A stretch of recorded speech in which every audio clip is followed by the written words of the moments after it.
achieved.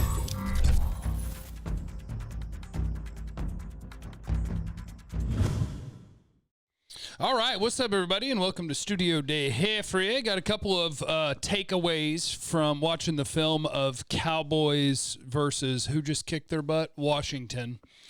Got a couple of those for you and an update on the Cowboys at the trade deadline, as well as a mailbag. A whole bunch of you have sent in great questions, which I do appreciate. Leave them in the comments.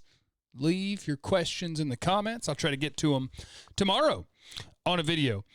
Takeaway number one. Well, let's start with the news. Yesterday, the news broke that Everson Griffen was being shopped by the Cowboys, hours after I said that the Cowboys should trade Everson Griffen. So I'm taking credit for it.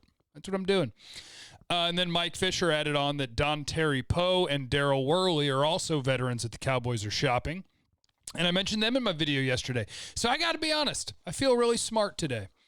And again, I'll reset for Don Terry Poe and Daryl Worley, defensive tackle in the corner. I would be surprised if you could get anything as the Cowboys. I just don't think they've played well enough to warrant it. Now, Everson Griffen is a little bit different because I think for the second straight week, Everson Griffen played his best game as a Cowboy in that game. So he's on a 2-week run of actually ramping up and giving you some quality play at defensive end.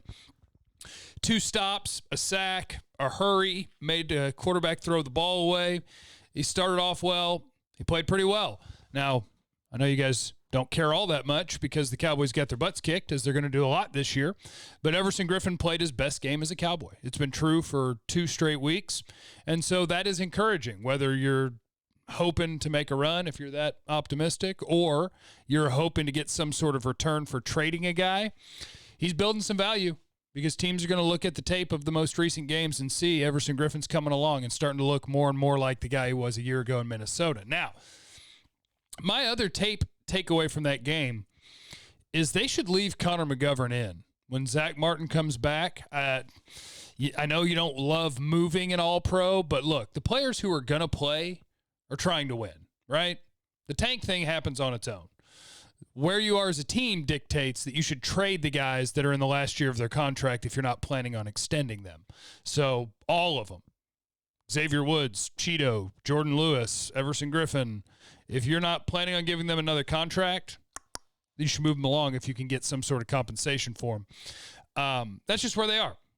But the players are going to try really, really hard to win. The coaches are going to try as hard as they can to win. This team's best route to winning, I believe, involves leaving Connor McGovern on the field. Not last night, but in the game against Washington, the offensive tackles were the worst players on the offensive line. Connor McGovern had a questionable play on the blitz pickup where it looked like Zeke thought he was going to pick up a different blitzer, but he had 2 free runners. He picked one.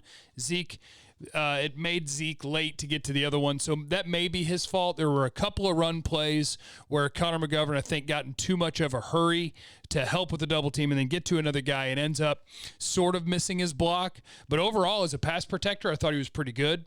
As a run blocker, okay. And that's as good as any Cowboy offensive lineman was as a run blocker in that game, was okay, and I would say worse than okay. None of them were average. They were all below average at best. But McGovern pass protected well, and I would leave him in. I'd let him play. I would move Zach Martin to right tackle. I still think was your biggest problem. Cam Irving at left tackle was not good, but Terrence Steele at right tackle is worse. So that's the way I would play it. In the middle, leave Biotish in, Connor Williams at left guard, Connor McGovern at right guard, Zach Martin at right tackle, and Cam Irving at left tackle. That's the way I would leave it if the Cowboys ask my opinion, because I thought that McGovern was one of their 2 or 3 best offensive linemen in that game, and their tackles were the 2 worst. Okay, let's see here. Let me see if I can find the mailbag questions from you guys. Michael, what do you think about if we got one of the top 2 picks in the draft and we auctioned off the pick? I love it. I'm Captain Trade Down. I love it. On average, trading down is better than trading up. Now, if a team is trading up for a quarterback and they overpay, they're not losing. Look, if it works out, it works out. If it doesn't, it doesn't. Quarterback's so important that if you're trading up for a quarterback, good for you. Do whatever you want.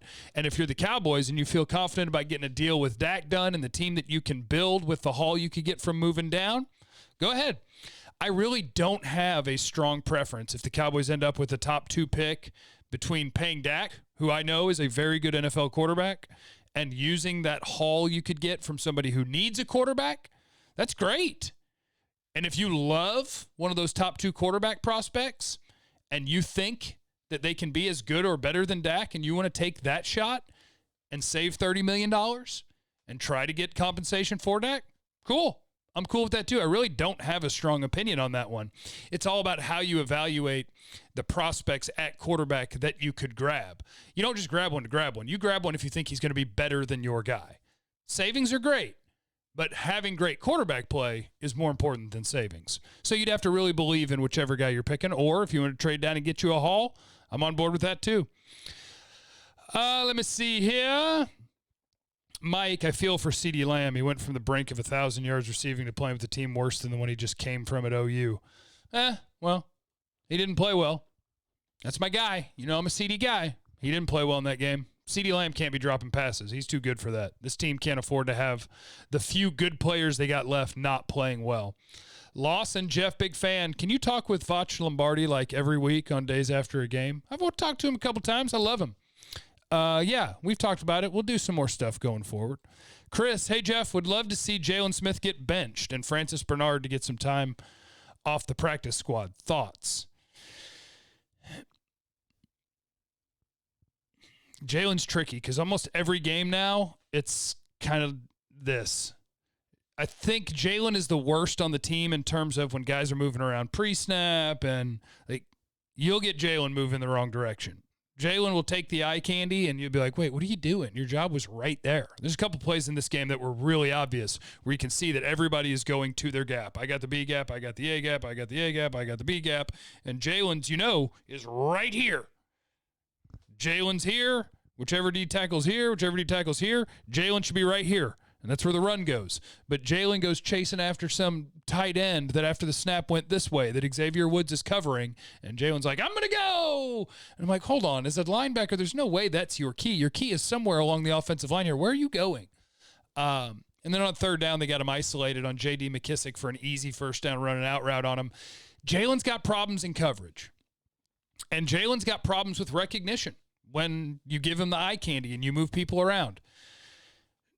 How many teams are going to bench a $10 or $12 million player? I don't know. They got to do their best to put him in the best positions they can to succeed, which is trying to get him out of coverage as often as possible. Get him playing forward in the run game, but he's got to get his eye discipline right.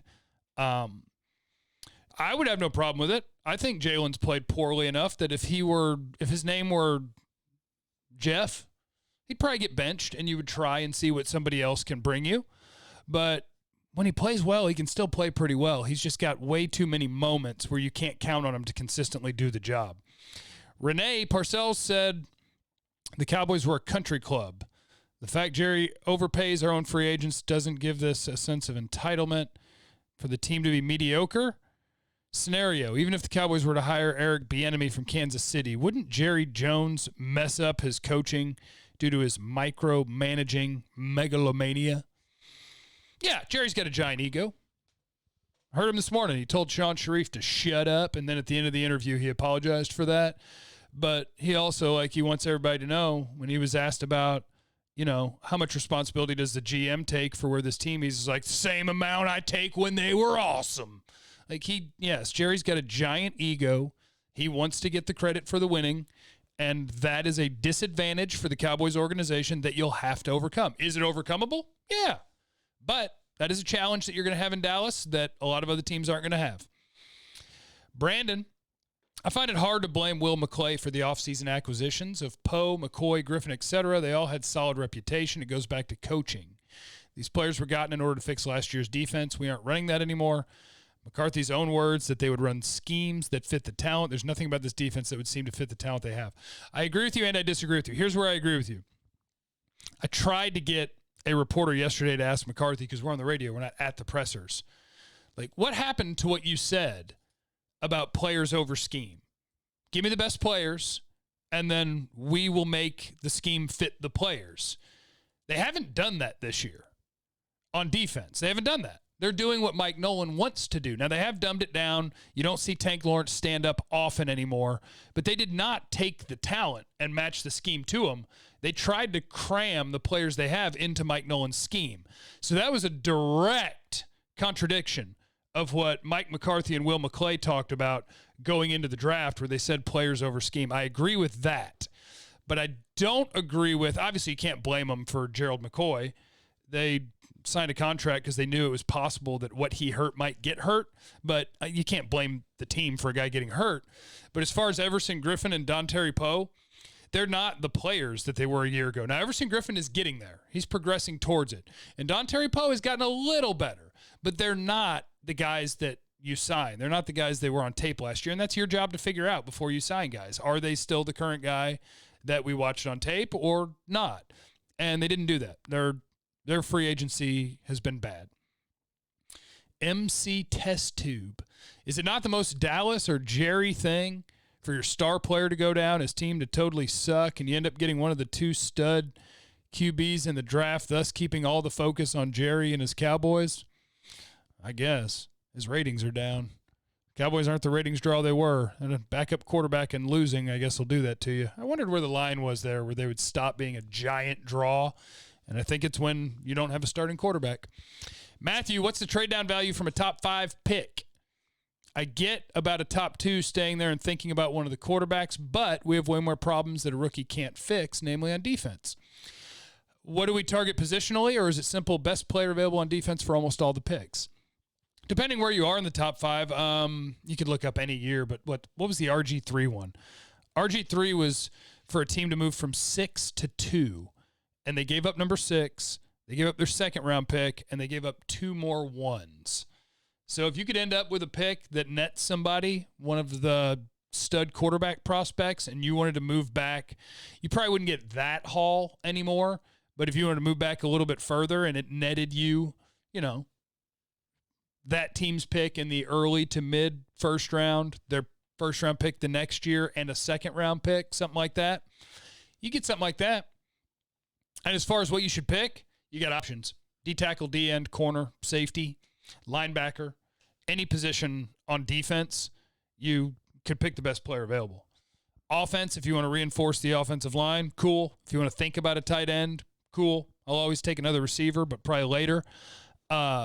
This team needs to spend, right now they would have 9 picks. They probably need at least 6 or 7 of those to go to the defense, and it needs to be the early picks. I need them to make some trades and get more darts to throw at this board. I need them to have 12 picks. Spend 8 or 9 on defense and hope that you hit on 3 of them, maybe 4 of them if you have a good draft. Okay, that's going to do it for today because I got to get ready for the radio show. Shout out to you guys for watching. I love you. Make sure you're leaving in the comments what you want to talk about tomorrow. Make sure you're hitting the thumbs up, all those sorts of things. You the best. Turn on the notifications. We're almost at the 22%ers. We're almost to the Emmett Club. I love you. Bye.